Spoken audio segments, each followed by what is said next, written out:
Hello, Monty and Johnny here with the Gaming Metro, and you are? My name's Cole Lambert. All right, nice to meet you.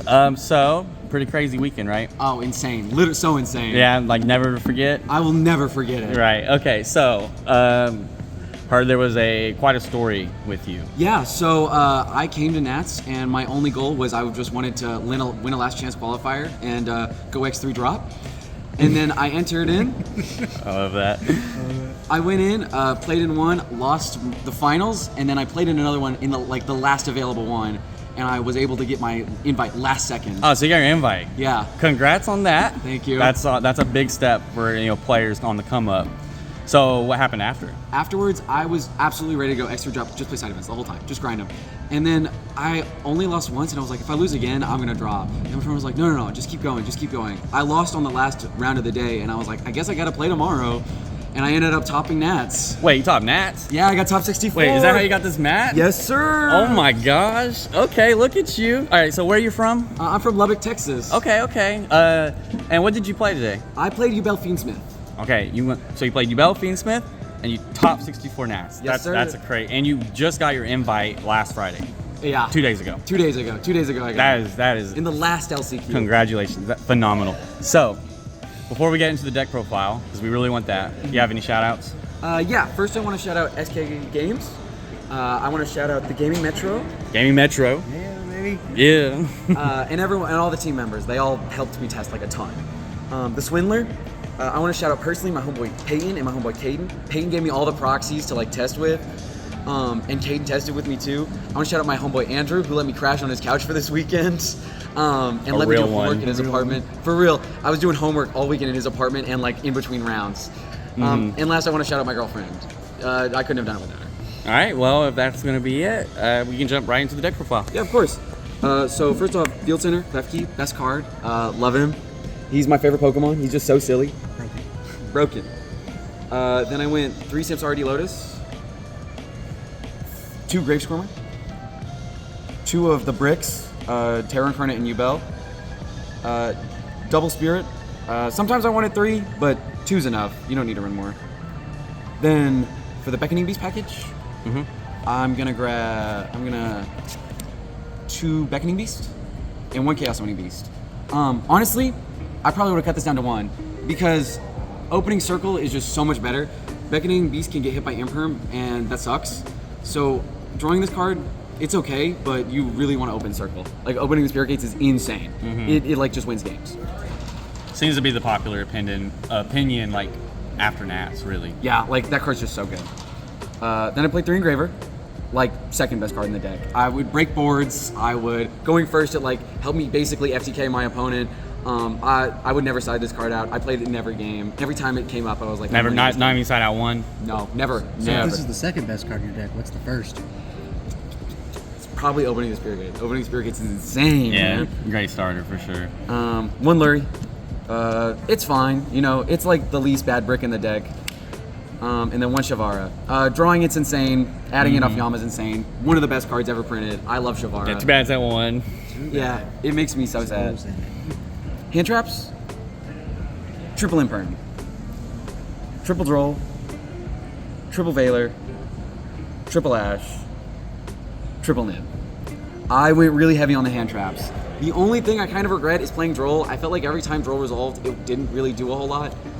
Snake Eye players were usually able to play through it. Yubel especially can play through it. It's pretty easy.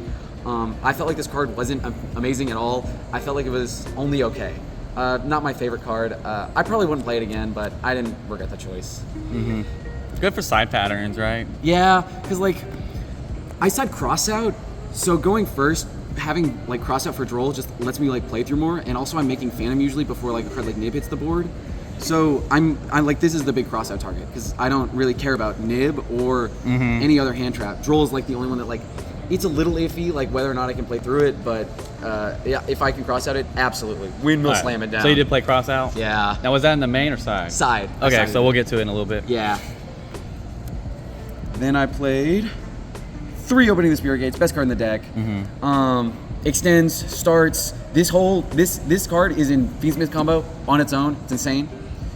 3 Nightmare Throne, also an extender, also a starter, one of the best cards ever printed. Then I played Terraforming, Tract, Call by the Grave, and Nightmare Pain. Honestly, I would probably cut the second Beckoning Beast for another Nightmare Pain. Okay. It was really rough, like going third and like trying to get like every time I would summon Spirit, I couldn't add like another Nightmare Pain because it was engraved or it was banished. So it just kind of sucked not having the second one. But I mean, it was fine. I missed it, but And how was called by? Call by every single time I drew it, it was insane. Yeah, it didn't conflict with like hand traps in hand. Not really. Like every now and again it would, but usually you just discard those for Spirit Gates. Oh, that So you can checks continue out. comboing because like now since it's just dead in your hand, you can discard it for later. And then the one Unchained Trap, Chamber. I saw Okay. people were playing Escape. I think that's kind of cope. I think that card's cope. I didn't That's like fair. it at all. That's fair.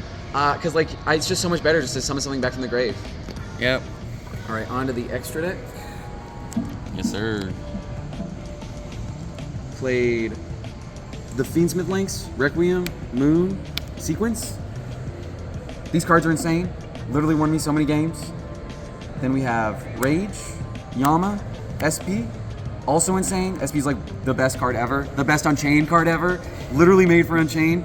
Yeah, Rage into SP is It's insane. People all day were Unmatched. like, that doesn't lock you into Fiends. I'm like, no, it's only a dark link. yes. So you can even make access code. Right? It's so funny. Apo, I almost cut this card. I almost played Muckraker instead. Yeah. I really, You did cut that card. Yeah. So Nate on the Gaming Metro, he actually did cut Apo. I couldn't, So man. yeah, but it's like it's up for debate. But this is your build. Because like, I if wonder you what have you na- played instead, or I probably would like have what played you cut Muckraker. compared to his. Okay, he did play that. Muckraker. I felt like would have like allowed me to keep going. Like So that's the past difference in their couple lists. turns. He plays Muckraker and he plays Apple. Yeah. Because like, unlike other decks, you're literally getting every negate off Apo because you have Nightmare Pain up. So they're forced to attack. So they can never attack over your Apo as long as you have a Yubel on field. So like this deck literally gets more value out of Apo than any other deck in the format. Checks out. Yeah. Fusions, Lacrima, Desiree, Area Leader, Necroquip, and the 2 Phantom. These cards, insane. Literally insane. This is better Beatrice, and like this card being a contact fusion was insane. This itself turns Beckoning Beast into a 1-card Fiendsmith Yubel combo. It gets you into Fiendsmith and it gets you into Yubel. Also, you can make Caesar with it because it's a fiend and like banish like dead stuff. Like commonly I would banish these 2 cards if they were in my graveyard, summon it back, overlay with Shavara to make Caesar. It was insane the entire tournament. This is like the best card ever printed. Desiree, like help you FTK, negates Dark Ruler, negates Droplet. It's insane. It's one of the best cards ever printed. And Lacrima burn is insane. Lacrima as a card is insane. Add back Fiendsmith, summon back Fiendsmith, also makes Caesar. Nuts. And then the fusions, Varudris and Caesar. Loved this card, summoned it all day. One of the best cards. And Varudris, Baron's not legal, so I'm gonna play the next best thing. Yeah, definitely that. Onto the side.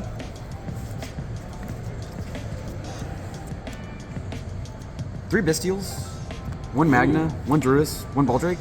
And are they good? They were really good into Yubel. I know people play Crow to like hit Snake Eye really hard. I felt like these were just better though, like being bodies. An argument against playing them, especially when you're not playing Beatrice, is that like you'd rather just have like stop your opponent from playing. But like I feel like the fact that these are bodies is just insane. Also, Baldrake is a nuts card. Even though I didn't summon it all day, I summoned Druis Worm and Magnamut a ton. Potentially an interruption. 3 Droplet.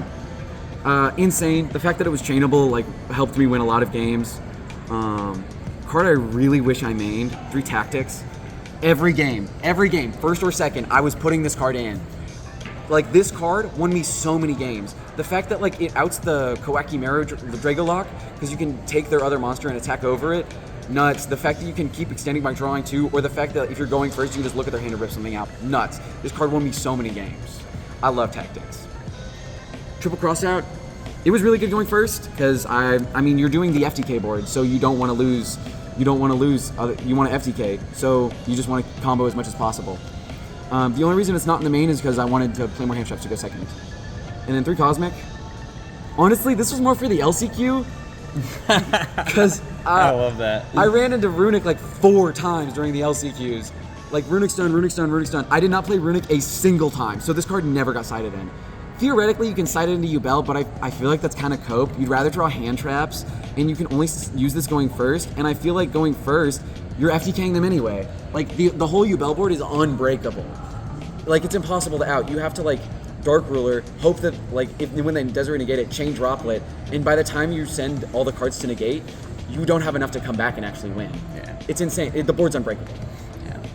All right, so that's the side deck. Yes, sir. All right, so any closing thoughts? Anything you would have changed besides like the cosmics you said? Again, cut one Dark Beckoning Beast. Yeah. It loses to Imperm super hard. It's not worth playing. I would have played a second Nightmare Pain instead because I feel like that card's just so good. And I kind of want to test not playing Appa more. I feel like Appa was really good, but at the same time, I feel like Muckrake, like there's just as good as Jamargi to play Muckraker. You gotta get Nate's opinion on it. Yeah, for sure. All right, are we gonna see you at any future events? Hopefully, I'm gonna do my best and absolutely try to grind out more wins. Yeah. All right, maybe Lubbock next week. Hopefully, fingers crossed. All right. Well, congratulations again. You did great, and we'll see you guys on the next deck profile video.